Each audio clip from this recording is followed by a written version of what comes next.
Star Pakistan news के साथ मैं हूँ राहिला खान। खबर शामिल करते हैं स्टार पाकिस्तान न्यूज़ के रिपोर्टर वकार चौहान।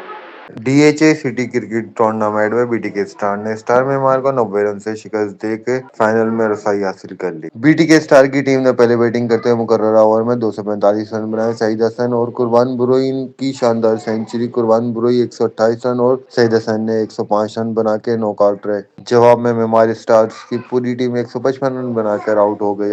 आफिफ अली खान और रहमान के यानी कि दो विकेटें सईद हसन और तलाल की उन द बॉलिंग से बीटीके स्टार कामयाब हो गई। समाजी रहनुमा अहमद चौहान, शेख साजिद करीम, सरदार कामरान खान तरीन ने कहा कि कराची को स्पोर्ट्स सिटी का दर्जा दिया जाए। नेशनल गेम्स का कराची में इनेकाद खुशाइंद है। खेल नौजवानों की जिस्मानी नशोनुमा में अहम किरदार अदा करता है। शहर के मैदानों को आबाद करने की जरूरत है। बीटीके स्टार के कप्तान आफिफ अली खान ने कहा कि हमारी टीम ने बहुत अच्छी कारकर्दगी का मुजाहरा टूर्नामेंट में नाकाबिल शिकस्त रहे हैं। क्रिकेट टूर्नामेंट के इनेकाद से खिलाड़ियों की खूबियां निखर कर सामने आ रही है। नौजवानों को मुस्बत सरगर्मियों में बढ़ चढ़ के हिस्सा लेना चाहिए। शहर में क्रिकेट का क्रेज बढ़ता जा रहा है। अहमद चौहान ने मजीद कहा कि नौजवान खिलाड़ियों को सलाहियतें दिखाने के मौके मिल रहे हैं।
हमारी टीम जो है माशाल्लाह फाइनल में पहुंच गई है डीएचए सिटी क्रिकेट टूर्नामेंट में और हम लोग अनबीटन रहे इस टूर्नामेंट में माशाल्लाह से चारों मैच हमने विन किए और अगेंस्ट टीमें माशाल्लाह बहुत अच्छी थी और आज हमारा मुकाबला था मेहमान स्टार से और हमने वो विन कर लिया माशाल्लाह।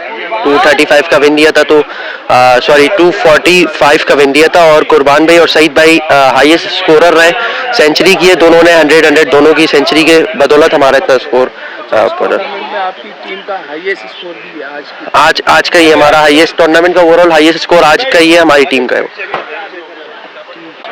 मेहमान स्टार थोड़ी सी कोलैप्स कर गए अपनी बॉलिंग में, फील्डिंग में हमसे जो है कैचेस छूटे हैं जिसकी वजह से हमारा मैच चले गया। अगर हम वो कैचेस पावर प्ले के अंदर जो हमारे पास आया था एडवांटेज अगर हम उसको अवेल कर लेते तो क्या पता कि मैच हमारे हाथ में होता, फिर हम इनको 160-170 के अंदर क्लोज कर सकते थे। लेकिन हमें टारगेट कुछ ह्यूज मिल गया, उसकी वजह से कैचेस ड्रॉप होने की वजह से तो हमें ये इसमें थोड़ा सा डिसएडवांटेज हुआ। टूर्नामेंट के बारे में बताइए। टूर्नामेंट का ओवरऑल एक्सपीरियंस अच्छा है लेकिन हाँ थोड़ी सी आई गेस पिच में चीज़ों की है, वो पिच थोड़ा सा अगर ये सेट कर देंगे तो आई गेस होगा। स्लोप के अंदर है तो वन साइड हमें मुश्किल होती है, वन साइड हमें अपॉर्चुनिटी मिलती है, लेकिन ओवरऑल एक्सपीरियंस अच्छा है।